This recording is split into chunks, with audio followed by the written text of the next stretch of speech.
Hello, my name is Hassan Sorrells, and this is the Leadership Lessons from the Great Books podcast, episode number 55, with our play today, continuing our jog through the world of William Shakespeare, the basis for the 1999 romantic comedy, 10 Things I Hate About You. Today on the podcast, The Taming of the Shrew, by William Shakespeare.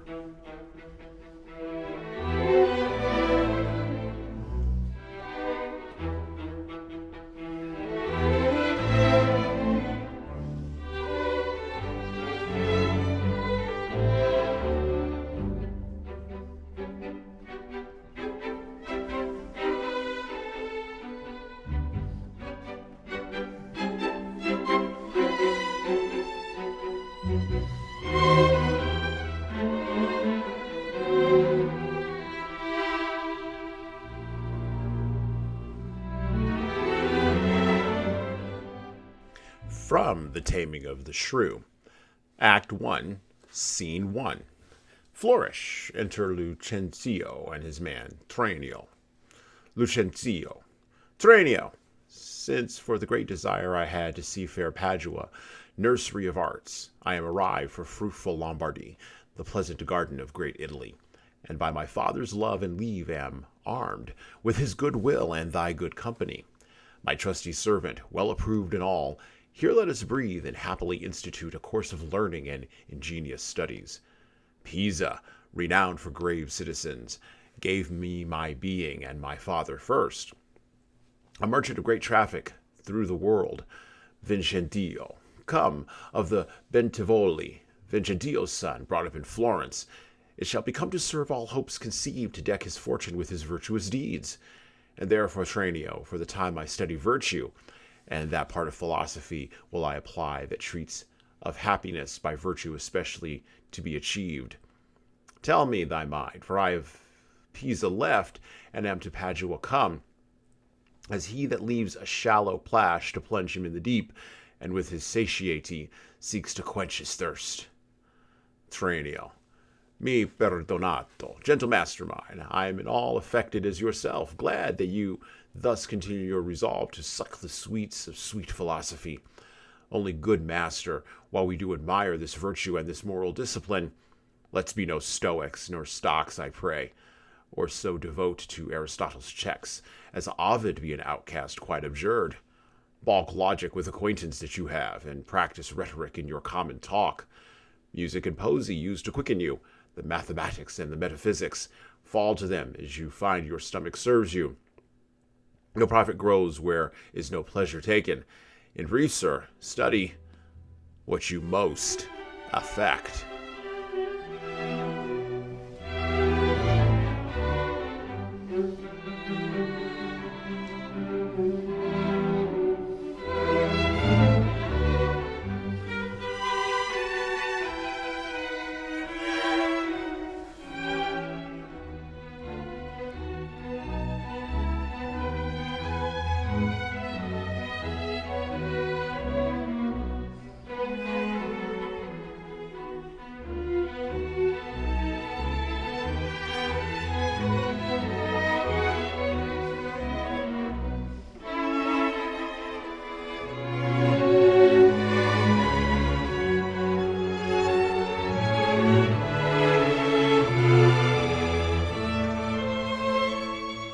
From the Folger Shakespeare Library Edition, The Taming of the Shrew. I'd like to talk a little bit today. I'd like to introduce this text a little bit before we fully plunge in, because The Taming of the Shrew is not exactly an easy text to comprehend, and the Folger Shakespeare Library does an excellent job for leaders and for others of defining the main themes of The Taming of the Shrew. And so, reading directly from the New Folger Library Shakespeare, from the introduction, written by Barbara A. Mowat and Paul Werstein. Love and marriage are the concerns of Shakespeare's The Taming of the Shrew. The play offers us some strikingly different models of the process of attracting and choosing a mate, and then coming to terms with the mate one has chosen. Some of these models may still seem attractive to us, some not. Lucentio's courtship of and marriage to Bianca are prompted by his idealized love of an apparently ideal woman. When she first appears, Bianca is silent and perfectly obedient to her father. Lucentio then speaks of her as if she were a goddess come to earth. Because her father denies all men the opportunity to openly court Bianca, Lucentio spontaneously throws off his social status as a gentleman in order to disguise himself as a lowly tutor, the only kind of man that Bianca's father, Baptista, will let near her. All that matters to Lucentio is winning Bianca's heart. To marry her, even in secret and in shared defiance of her father, is surely, he believes, to be happy. An alternative style of wooing adopted by Petruchio in quest of Catherine is notably free of idealism. Petruchio is concerned with money. He takes money from all Bianca's suitors for wooing her older sister Catherine, who, Baptista has dictated, must be married before Bianca. When Petruchio comes to see Catherine, he first arranges with her father the dowry to be acquired by marrying her. Short of the money, Petruchio is ready to marry Catherine even against her will. Catherine is the Shrew, named in the play's title, and according to all the men but Petruchio, her bad temper denies her the status of ideal woman accorded Bianca by Lucentio. Yet, by the end of the play, Catherine, whether she has been tamed or not, certainly acts much changed. Petruchio then claims to have the more successful marriage. But is the marriage of Petruchio and Catherine a superior match? Have they truly learned to love each other? Or is it based on terror and deception? Terror and deception.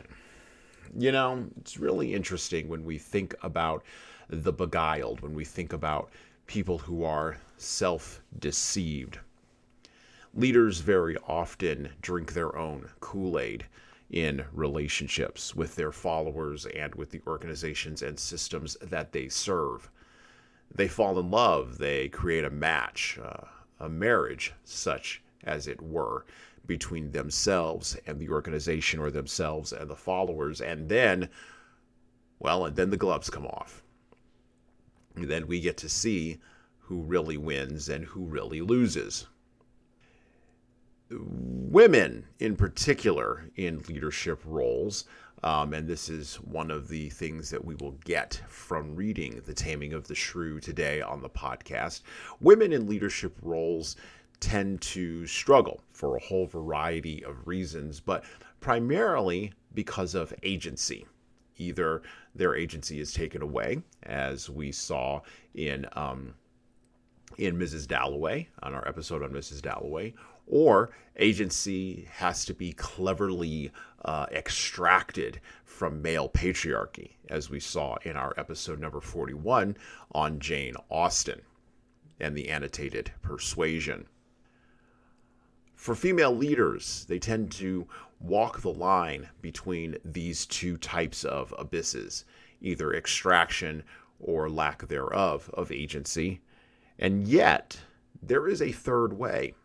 It is the way of agency. It is the way of self-control. It is the way of recognizing the land and the game that they are in, and neither being beguiled, but being the beguiler, and not being self-deceived, but instead being the one who deceives.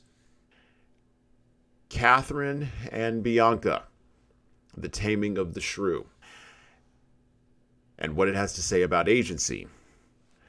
All that and more today on the podcast.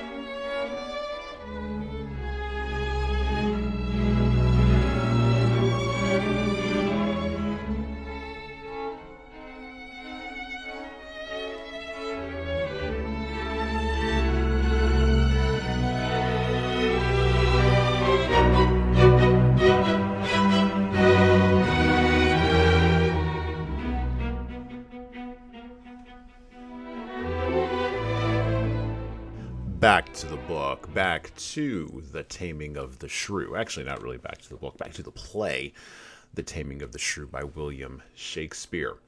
So, as usual, we're going to jump around in The Taming of the Shrew today. I would encourage you to go and check it out. I've already spoken quite highly of the Folger Shakespeare Library edition of Taming of the Shrew, but also the Folger Shakespeare Library edition of Hamlet and King Lear, Othello, and Julius Caesar, which we covered last year. So like I said, we're going to kind of jump around a little bit in this play. We're going to pull some pieces from this to really talk about our topics today. Back to the Taming of the Shrew. We are in Act 1, Scene 2. Enter Tranio, disguised as Lucentio, and Biondello. So Tranio as Lucentio. Gentlemen, God save you. If I may be bold, tell me, I beseech you, which is the readiest way to the house of Signor Baptista Mignola? Biondello. He that has the two fair daughters? Is that who you mean? Tranio. Even he, Biondello.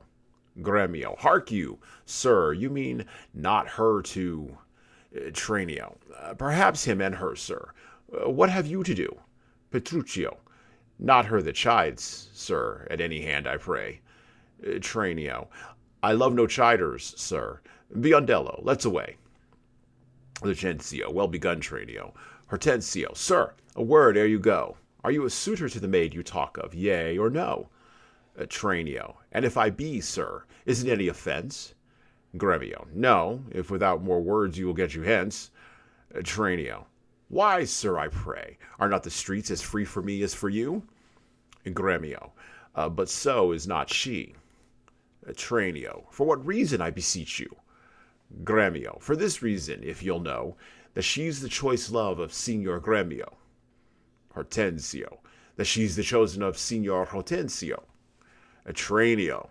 Softly, my masters, if you be gentlemen, do me this right, hear me with patience.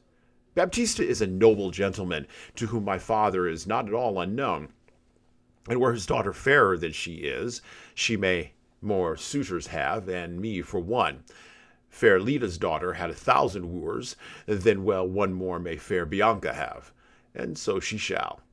Lucentio shall make one, though Paris came in hope to speed alone. Gremio. What? This gentleman will out-talk us all. Lucentio. Sir, give him head. I know he'll prove a jade. Petruchio. Hortensio. To what end are all these words? Hortensio to Tranio. Sir, let me be so bold as to ask you, did you ever yet see Baptista's daughter? Tranio. No, sir, but here I do that he hath two, the one as famous for scolding tongue, as the other for beauteous modesty. Petruchio. Sir, the first's for me, let her go by. Gremio. Yea, leave that labor to great Hercules, and let it be more than Alcides 12. Petruchio. To Tranio. Sir, understand you this of me in sooth, the youngest daughter whom you hearken for, her father keeps from all access of suitors, and will not promise her to any man, until the elder sister first be wed. The younger then is free, and not before. Tranio. If it be so, sir, that you are the man, must stead us all and me amongst the rest, and if you break the ice and do this feat, achieve the elder, set the younger free. For our access, whose hap shall be to have her, will not so graceless be to ingrate.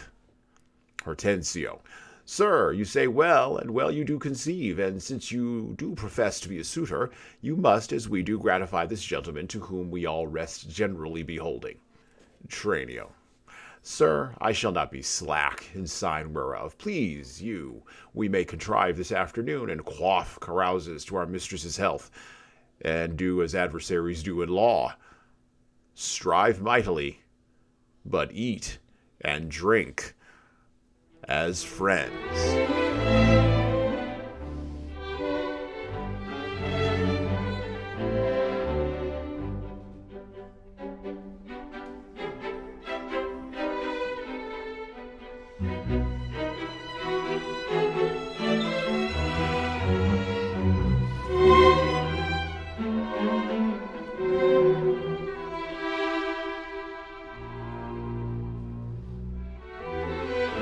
One of the interesting things about reading The Taming of the Shrew, and you're probably not going to get it, you're probably not going to pick it up from the clips that I'm reading today. You actually have to go and experience the entire 5-act play. in and of itself. And I would recommend listening to it or watch it being performed. And one of the things that you wind up picking up from the play itself is the nature of wordplay in Shakespeare's writing, and the nature of wordplay and the nature of sort of Old English and how that all came together in Shakespeare's theater. And it does make for a difficult play to read verbally, right? And to sort of give context to in a modern era. Now, there is another way to sort of absorb the Taming of the Shrew, and you could do it this way, and this is something that I would recommend. You could watch the movie from 1999, 10 Things I Hate About You, an American teen romantic comedy directed by Gil Younger. And this is directly, by the way, from the Wikipedia page about 10 Things I Hate About You, and starring Julia Stiles, Heath Ledger, Joseph Gordon-Levitt, and Larissa Oleynik. I'm probably not pronouncing that correctly, but that's okay.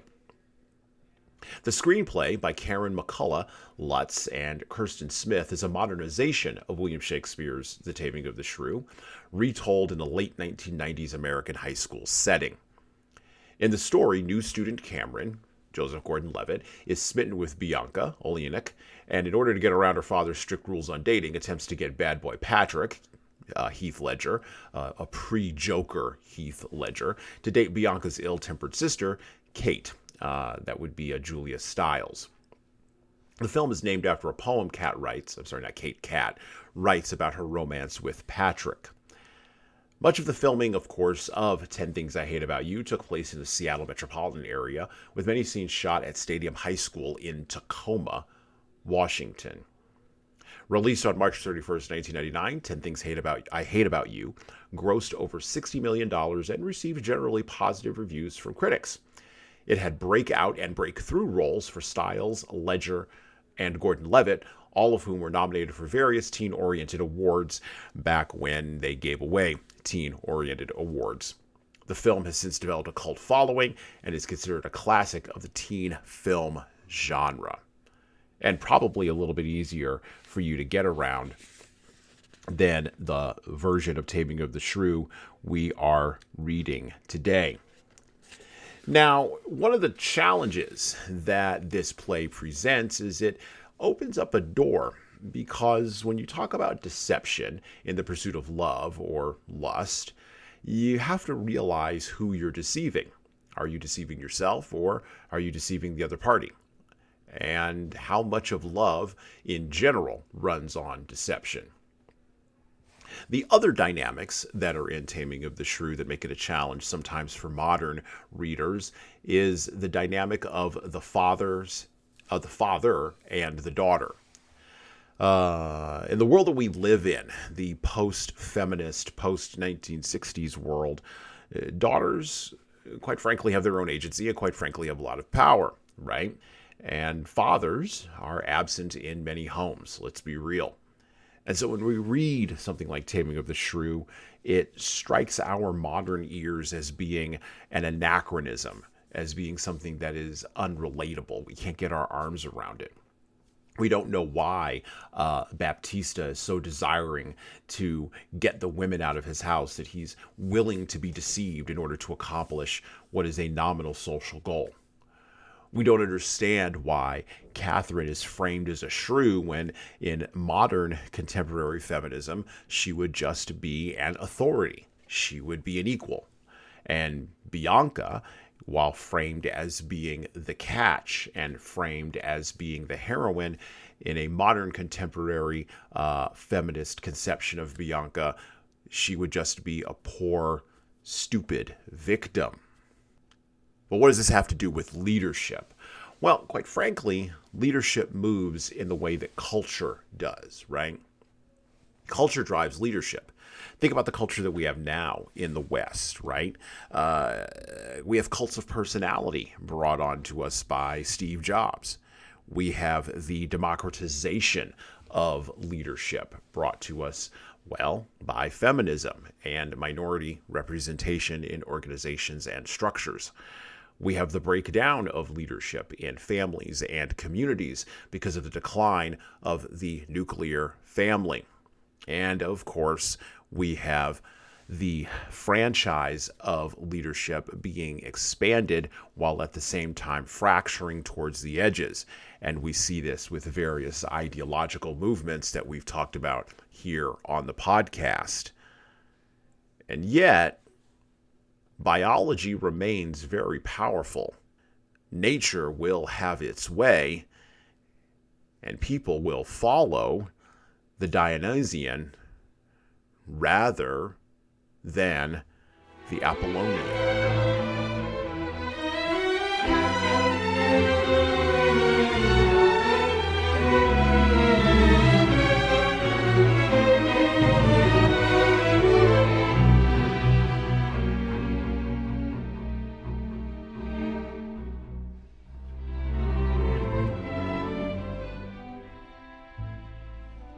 Back to the play, back to the Taming of the Shrew. Act 2, Scene 1. Enter Hortensio as Latillo with his head broke. Baptista, how now, my friend? Why dost thou look so pale? Hortensio, for fear, I promise you, if I look pale. Baptista, what, will my daughter prove a good musician? Hortensio, I think she'll sooner prove a soldier. Iron may hold with her, but never lutes. Baptista, why then canst not thou break her the lute? Hortensio, why no, for she hath broke the lute to me. I did but tell her she mistook her frets, and bowed her hand to teach her fingering, when, with a most impatient devilish spirit, frets you call these? Quoth she, I'll fume you with them. And with that word she struck me on the head, and through the instrument my pate made way, and there I debate a while, as on a pillory, looking through the lute, while she did call me a rascal fiddler, and twangling jack, with 20 such vile terms, as she had studied to misuse me so. Petruchio, now by the world, it is a lusty wench. I love her 10 times more than e'er I did. Oh, how I long to have some chat with her. Baptista to Hortensio, well, go with me, and be not so discomfited. Proceed in practice with my younger daughter. She's apt to learn, and thankful for good turns. Signor Petruchio, will you go with us, or shall I send my daughter Kate to you? Petruchio, I pray you do. I'll attend her here.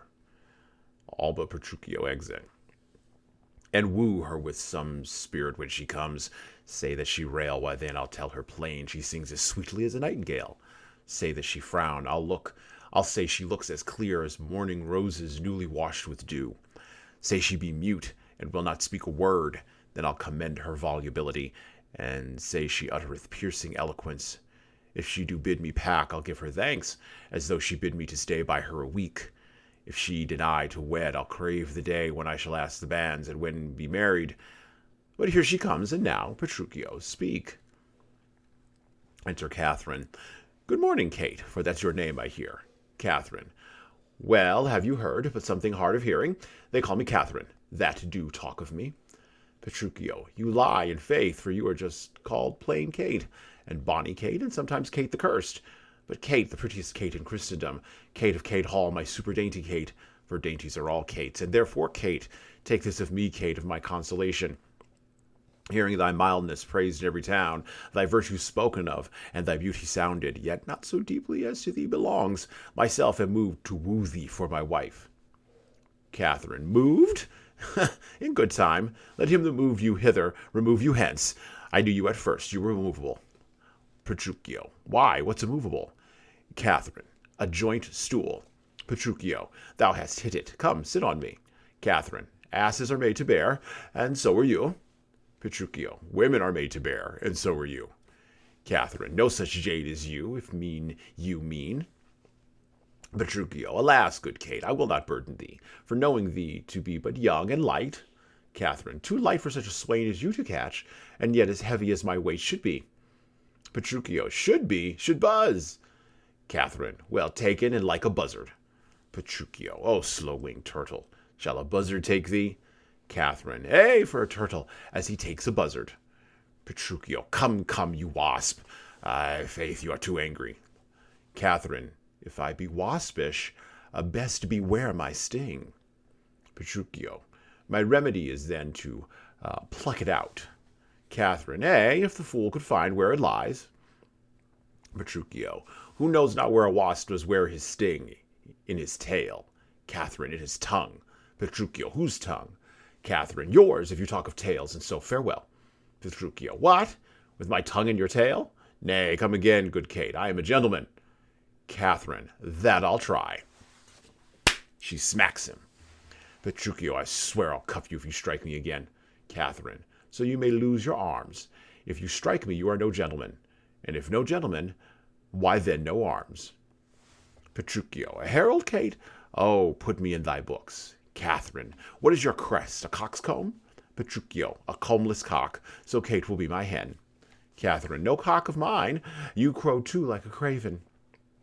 Petruchio, nay, come, Kate, come. You must not look so sour. Catherine, it is my fashion when I see a crab. Petruchio, why here's no crab, and therefore look not sour. Catherine, there is. Petruchio, then show it to me. Catherine, had I a glass, I would.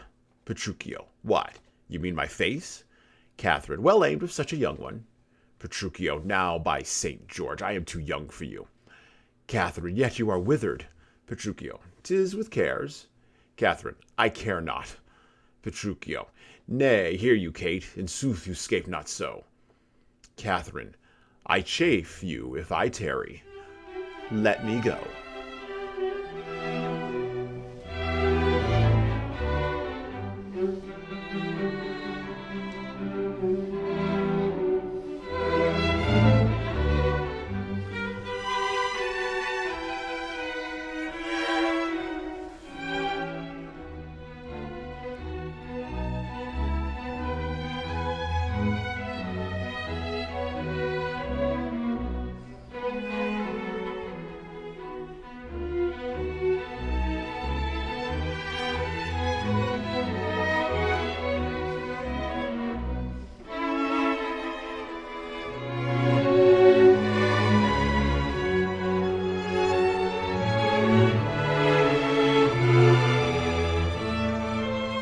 And in that little piece right there, we stumble upon one of the challenges of reading Shakespeare on the podcast, and that is in wordplay, language, and how that lands in the modern ear. And so something that might be a little bit helpful for us, I'm going to read a long section here from the Taming of the Shrew, the Folger Shakespeare Library edition in the front of that edition, on Shakespearean wordplay.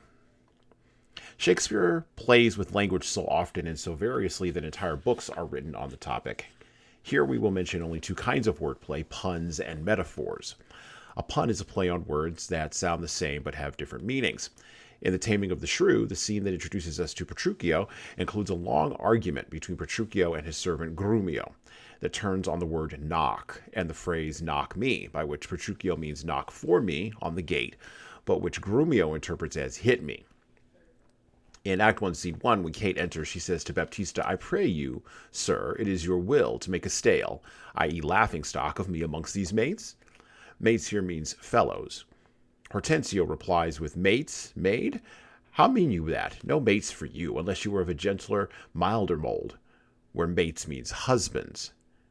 The first scene between Kate and Petruchio is built around a whole series of puns, beginning with puns on the name Kate. Delicacies are known as Kates, and by the way, pause. We saw that in our sample that we read just there. Back to the book. And including puns on sounded, movables, bear, light, take, crest, crab, arms, and tail, T-A-L-E, and tail, T-A-I-L. In the glosses to this text, puns are often indicated by numbered meanings. For example, crab is glossed as crab apple or sour-faced person. In all of Shakespeare's plays, one must stay alert to the sounds of words and to the possibility of double meanings. In The Taming of the Shrew, many scenes are funny only if we hear the puns. A metaphor is a play on words in which one object or idea is expressed as if it were something else, something with which it shares common features. The Taming of the Shrew is not rich in metaphoric language, but at one point when Petruchio describes his method of taming Kate, he uses a metaphor in a powerful and significant way. And I quote, My falcon now is sharp and passing empty, and till she stoop she must not be full gorged, for then she never looks upon her lore. Another way I have to man my haggard, to make her come and know her keeper's call. That is, to watch her as we watch those kites that bait and beat and will not be obedient. Close quote. Here, in an extended metaphor, Kate is a falcon being tamed by its master, a quote-unquote haggard, a female hawk, being manned and being made to stoop. The language is taken from manuals for the training of hawks, and the metaphor works out in careful detail Petruchio's image of himself as a trainer, and Kate as the hawk he is taming. Finally, in reading Shakespeare's plays, you should always remember that what you are reading is a performance script.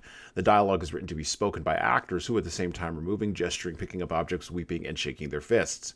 Some stage action is described in what are called stage directions, and some is suggested within the dialogue itself. Close quote from the Folger Shakespeare Library edition of The Taming of the Shrew.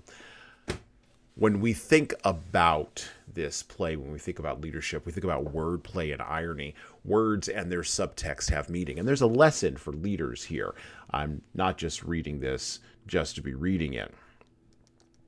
The lesson here, and we do see it in The Taming of the Shrew, and we do see it in the words and the metaphors and the puns that are used. And you really pick up on it when you hear this play being performed or when you watch the film like 10 Things I Hate About You, where the script really works through the punnery and works through the metaphor and sort of updates it for a more egalitarian era. You see things like, or you see phrases in Taming of the Shrew, such as lusty wench and iron may hold her but never lutes, which we referenced earlier, or moved in good time, let him that moved you hither remove you hence. I knew you at the first, you were immovable, right? Words and their subtext have meaning, and they sit in as avatars for other cultural knowledge that Shakespeare's audience would have had.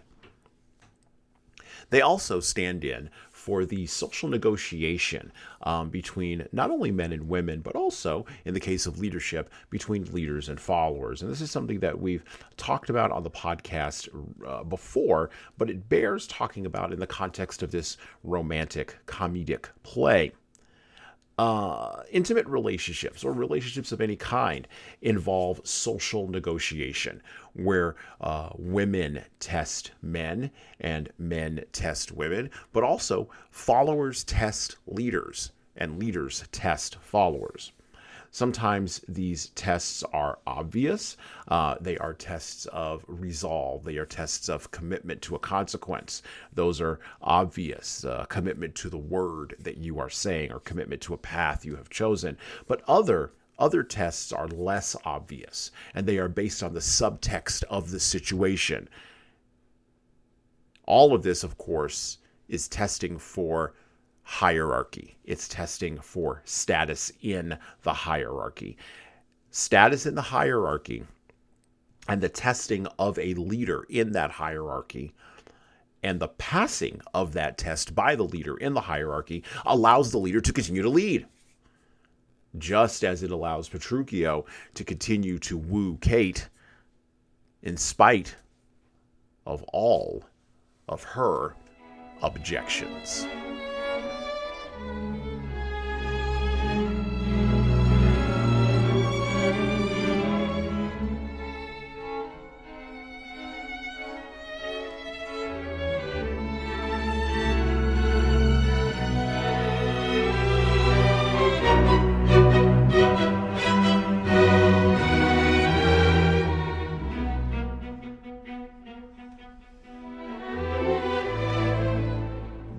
Back to the play, back to The Taming of the Shrew. We're going to wrap up here and roll into talking about how we can use this information or how we can use insights from this seemingly lighthearted romantic comedy to better ourselves as leaders. Like I said, back to the play, back to The Taming of the Shrew. We are going to move on to Act 3, Scene 2. Enter Baptista, Gremio, Tranio as Lucentio, Catherine, Bianca, Lucentio as Cambio, and others, including attendants. Baptista to Tranio. Signor Lucentio, this is the point today, that Catherine and Petruchio should be married. And yet we hear not of our son-in-law. What will be said? What mockery will it be to want the bridegroom when the priest attends to speak the ceremonial rites of marriage? What says Lucentio to this shame of ours? Catherine. No shame but mine. I must forsooth be forced to give my hand unopposed against my heart unto a mad-brained Rudsby, full of spleen, who wooed in haste and means to wed at leisure. I told you he was a frantic fool, hiding his bitter jests and blunt behavior. And to be noted for a merry man, he'll woo 1,000, point to the day of marriage, make friends, invite, and proclaim the banns, yet never means to wed where he hath wooed. Now must the world point at poor Catherine and say, Lo, there is mad Petruchio's wife. If it would please him, come and marry her. Tranio, as Lucentio. Patience, good Catherine, and Baptista too. Upon my life, Petruchio means well, whatever fortune stays him from his word. Though he be blunt, I know him passing wise. Though he be merry, yet withal he's honest. Catherine. Would Catherine had never seen him, though. She exits weeping. Baptista. Go, girl, I cannot blame thee now to weep, for such an injury would vex a very saint, much more a shrew of thy impatient humour. Enter Biondello.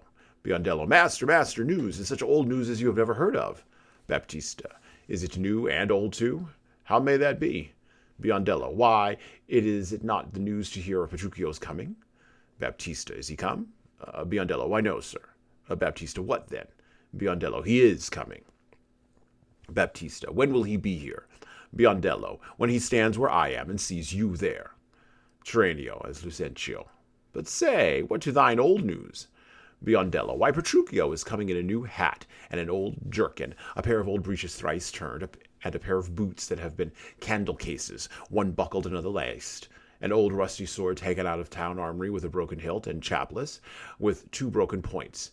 His horse hipped with an old mothy saddle and stirrups of no kindred, besides possessed with the glanders, and like to Mose in the chine, troubled with the lampus, infected with the fashions, full of windgalls, sped with spavins, rayed with the yellows, past cure of the fives, stark, spoiled with the staggers, begone with the boots, swayed in the back, and shoulder shot and near-legged before, and with a half-checked bit and a headstall of sheep's leather, which, being restrained to keep him from stumbling, hath been often burst, and now repaired with knots. One girth 6 times pieced, and a woman's crupper of velour, which hath 2 letters for her name, fairly set down in studs, and here and there pieced with pack-thread. Baptista. Who comes with him? Biondello. Oh, sir, his lackey, for all the word caparisoned, like the horse, with a linen stock on one leg, and a kersey boot-hose on the other, gartered with a red-blue list, an old hat, and the humour of 40 fancies pricked in for a feather. A monster, a very monster in apparel, and not a Christian footboy or a gentleman's lackey. Tranio, as Lucentio.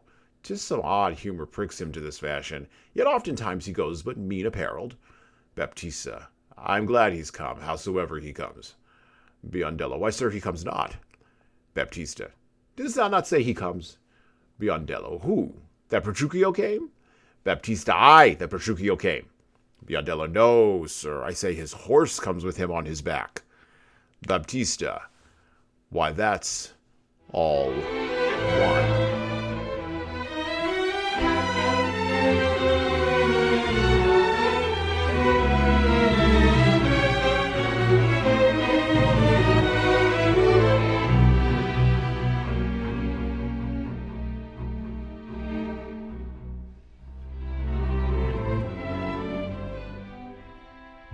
So what are we to take from the Taming of the Shrew? What are we to take from a play that was turned into a very successful high school teen comedy, but now approaching 25 years ago? What are we to take from a story that befuddles us as moderns? Because if you called a woman a shrew these days, you probably get canceled. What are we to take from a play written with puns and metaphors and written and designed to be spoken at and performed at speed? It's basically designed to be performed at 5x or 10x because it's designed to be funny. And it's also designed for people with longer attention spans who had nowhere else to go and, quite frankly, nothing else to do. The Taming of the Shrew stands out, along with maybe As You Like It and The Merry Wives of Windsor, as being one of Shakespeare's more difficult plays to kind of get a hold of and kind of get our arms around, and one I suspect that over the course of many years will probably be ignored more and more. We have to cancel the past to satisfy the present, whether we want to acknowledge that that's what we're doing or not. And they may have paved over paradise and put up a parking lot, but quite frankly, in this case, they probably should bulldoze the parking lot and plant some flowers.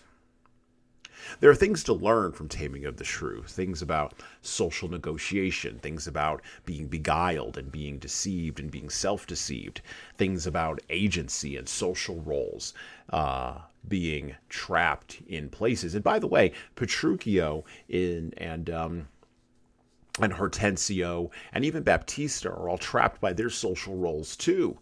Yeah, they may have designed them, or other people may have designed them for them, but these social roles have been around a long time. Patriarchy, gonna patriarchy, right? Relationships test people, and they test leaders most of all.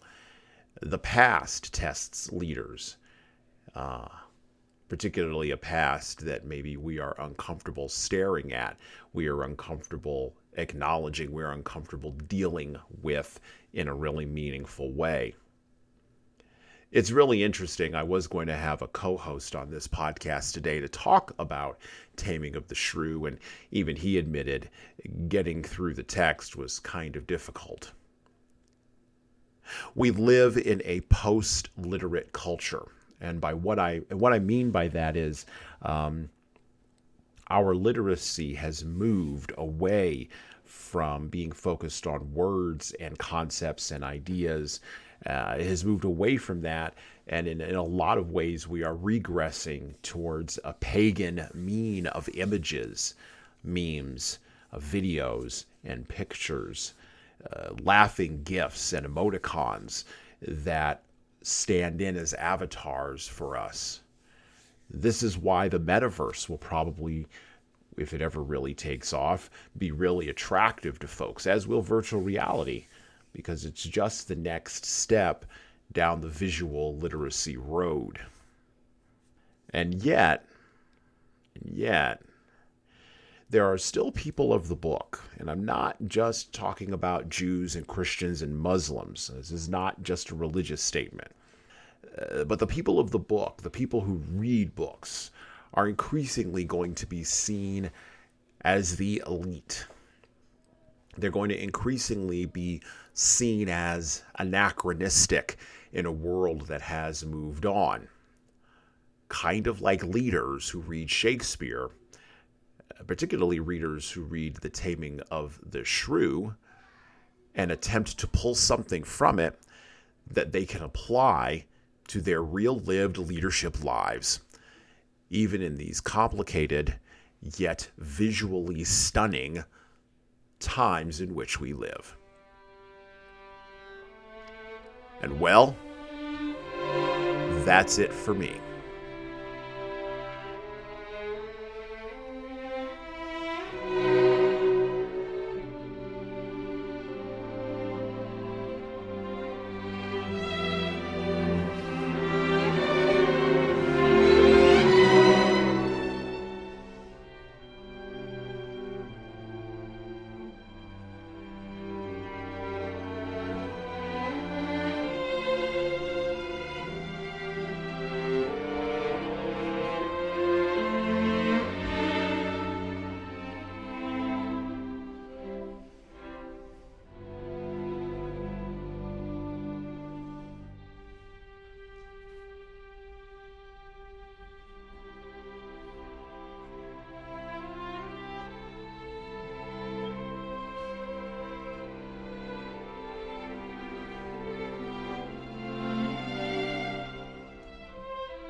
Listen and subscribe to the Leadership Lessons from the Great Books podcast on all the major podcast players that you listen to podcasts on, including iTunes, Stitcher, Google Podcasts, and even Spotify.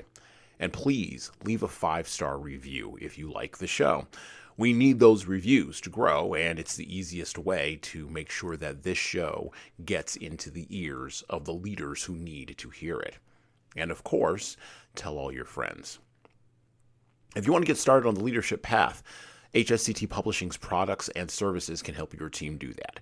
Check out our training webinars, coaching services, and more at leadershiptoolbox.us. We also have a video-based subscription service, that's software as a service, that can help your team become better at the individual level. 60 modules and over 100 hours of video and written content for you at LeadingKeys.com. That's LeadingKeys.com. We've also got books that will help you and your team grow. Pick up a copy today of My Boss Doesn't Care, 100 Essays on Disrupting Your Workplace by Disrupting Your Boss, and subscribe to the Little Red podcast I launched earlier this year with the same name as that Little Red book.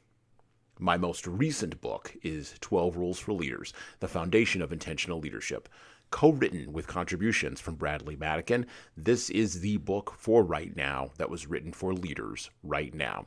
Pick up a copy by heading over to 12rulesleadersbook.com/now. That's 12rulesleadersbook.com/now. You pay for shipping, and you'll get a copy of my second book as well. Finally, you can get all these books in paperback, hardcover, or as ebooks on Amazon, Barnes & Noble, Kobo, and any other place online you order books. Finally, HSCT Publishing is on YouTube. Like and subscribe to the video version of the Leadership Lessons for the Great Books podcast on the HSCT Publishing channel on YouTube. Just search for HSCT Publishing and hit the subscribe button. You'll get our weekly video updates, which is the video version of this podcast. And, of course, you're going to want to subscribe to my other podcast. That's right, I do more than one. The Hey Sansorels Presents audio experience, where I talk more casually with a broader range of people about all matters that matter in the world today, from arts all the way to analytics. All right, that's it for me.